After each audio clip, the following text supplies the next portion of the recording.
aquilo que os olhos não conseguem ver. A luta é espiritual.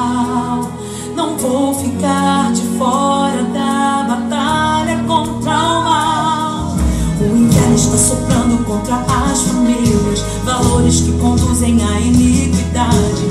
Os religiosos e acomodados não resistirão.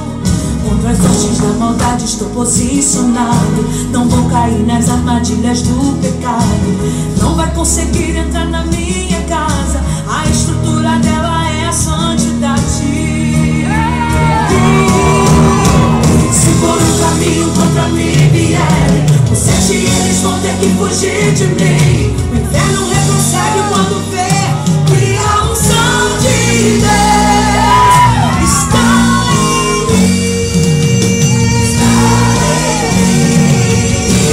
Perto a minha voz ordeno, com autoridade, projetos do inferno contra as famílias caiam, caiam, em nome de Jesus.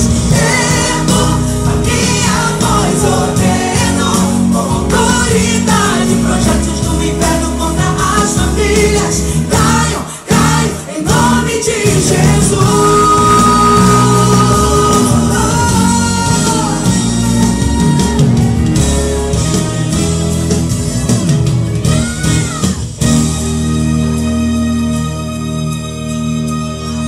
Contra as hostes da maldade estou posicionado. Não vou cair nas armadilhas do pecado.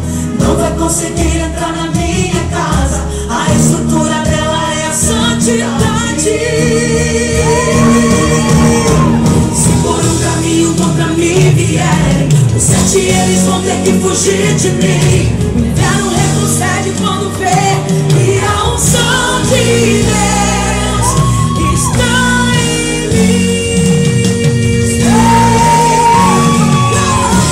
Perto a minha voz ordeno, com autoridade, projetos do inferno contra as famílias caiam, caiam, em nome de Jesus. Perto a minha voz ordeno, com autoridade, projetos do inferno contra as famílias caiam, caiam, em nome de Jesus. Minha voz ordeno, com autoridade, projetos do inferno contra as famílias caiam, caiam, em nome de Jesus. Perto a minha voz ordeno, com autoridade, projetos do inferno contra as famílias caiam, caiam, em nome de Jesus. Em nome de Jesus.